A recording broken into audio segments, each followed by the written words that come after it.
trial was a publicity trial meant to raise funds for a small town in Tennessee called Denton.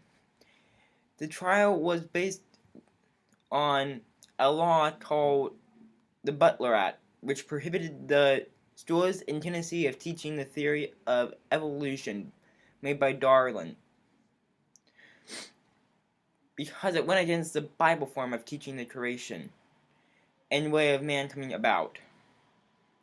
So the town leaders came together and decided to create a trial or some way of making a lot of tourism come a lot really fast. They approached a science teacher, a biology teacher to be exact, and asked him to teach the theory of evolution in his class, on the condition that they would provide the defense lawyer. He said yes. He would do yes.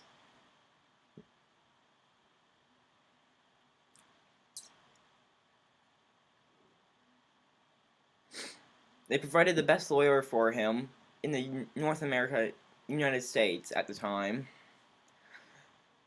And he pleaded guilty, hoping that it would go to the Supreme Court so that it could remove the Butler Act, because that went against the Constitution, which states that religion and school must be kept separate. So he pleaded guilty and refused to pay his $100 fine, so that he could go to the Supreme Court and get the law struck from the books. But unfortunately, on a technicality, the charge was removed based on the judge proving him guilty immediately without the jury's consent. There were 20,000 people that attended the trial. They came from all over the country. And Denton became a wealthy place during this time. It didn't last very long. And the scientist's defense lawyers chipped away at the prosecutor, who happened to be a religious literist. He took the Bible by heart. He believed everything literally. So the defense lawyer just made a fool of himself, of that guy, by basically saying, "How is this possible? How is this possible?" over and over again. So eventually the judge just decided, done. I prove you guilty on these charges, without the jury's consent. So, but on a later case, the fine was removed, so it didn't really hurt anyone because he hadn't paid it.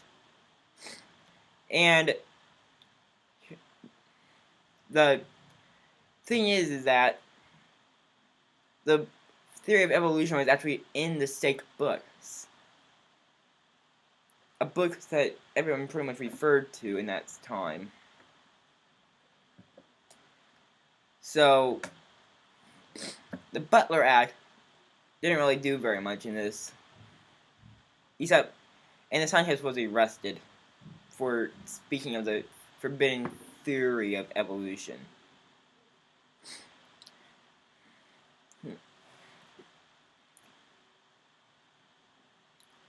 It was called Scopes because that was the name of the scientist involved, and Monkey because it was based on the theory of evolution. So that's how it got its name, Scopes Monkey Trial. And it was really not so much as a trial, so much as a publicity stunt to raise tourism and money for that small town in Tennessee. So you could say that this was just a giant amusement park trial, you could say. But it was actually a trial as well.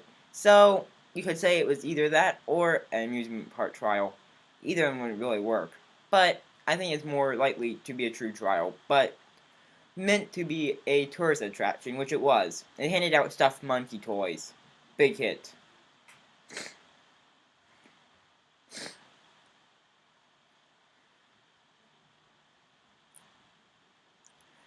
The Tennessee courthouse the courthouse that they used was too small to accommodate all the people. They could only hold 2,000 of the 20,000 that came.